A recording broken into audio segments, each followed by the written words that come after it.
pros like to say, there's no limit to the mermaid's magical powers, but only if you believe. Awesome. The dark-haired woman snatched the keys from Rowan and glanced at her friend. Because I believe we need to get laid this week. The girls laughed so hard they practically tripped over themselves getting to the grand staircase. Rowan cocked her head and watched them guffaw their way to the landing, banging their rolling suitcases against the already banged-up oak steps. For about the 10th time that day, she imagined how horrified her loony great-great-grandfather would be at the state of this place. Rutherford Flynn's mansion was once considered an architectural wonder, a symbol of the family patriarch's huge ego, legendary business acumen, enormous wallet, and his enduring passion for his wife, a woman he swore was a mermaid. Oh, ma'am, we forgot to ask, where's our room? Ma'am? Rowan was only 30, just a few years older than these girls. Since when was she a damn ma'am? Oh, that's right. She'd become a ma'am the day she'd left the real world to become the spinster innkeeper of Bayberry Island. Turn right at the top of the stairs. Rowan heard the forced cheerfulness disappear from her voice. It's the second room on the left. Enjoy your stay, ladies. We are so going to try. As the giggling and suitcase dragging continued directly overhead, Rowan propped her elbows on the old wood of the front desk and let her face fall into her hands. So she was a ma'am now. A ma'am with 3 check-ins arriving on the evening ferry.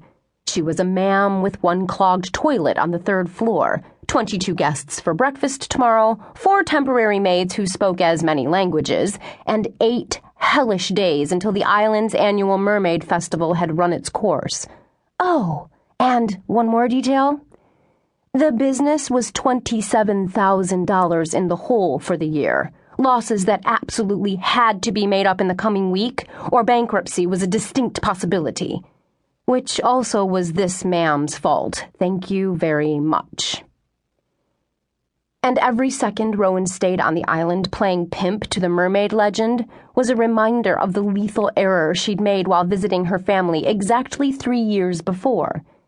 She'd dropped her guard with that fish bitch just long enough to leave her vulnerable to heartbreak, betrayal, and the theft of what little remained of the Flynn family fortune. It was hard to believe, but Rowan had been happy before then. She'd studied organizational psychology and had a career she loved, working as an executive recruiter in the higher education field.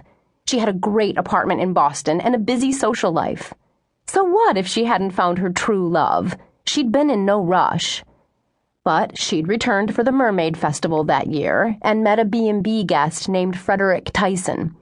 He was so charming, handsome, and witty that before she could say, "Hold on a jiff while I check your references," Rowan had fallen insanely in love with a complete stranger determined to whisk her away to New York. Her mother and her cronies insisted it was the legend at work and that Frederick was her destiny. As it turned out, her charming, handsome, and witty stranger might have loved her, but he also happened to be a Wall Street con man who used her to steal what remained of her family's money. Destiny sucked. Of course, her mother wasn't entirely to blame for her downfall. Rowan should have known better. But she still had the right to despise anything and everything related to the frickin' mermaid until the day she died.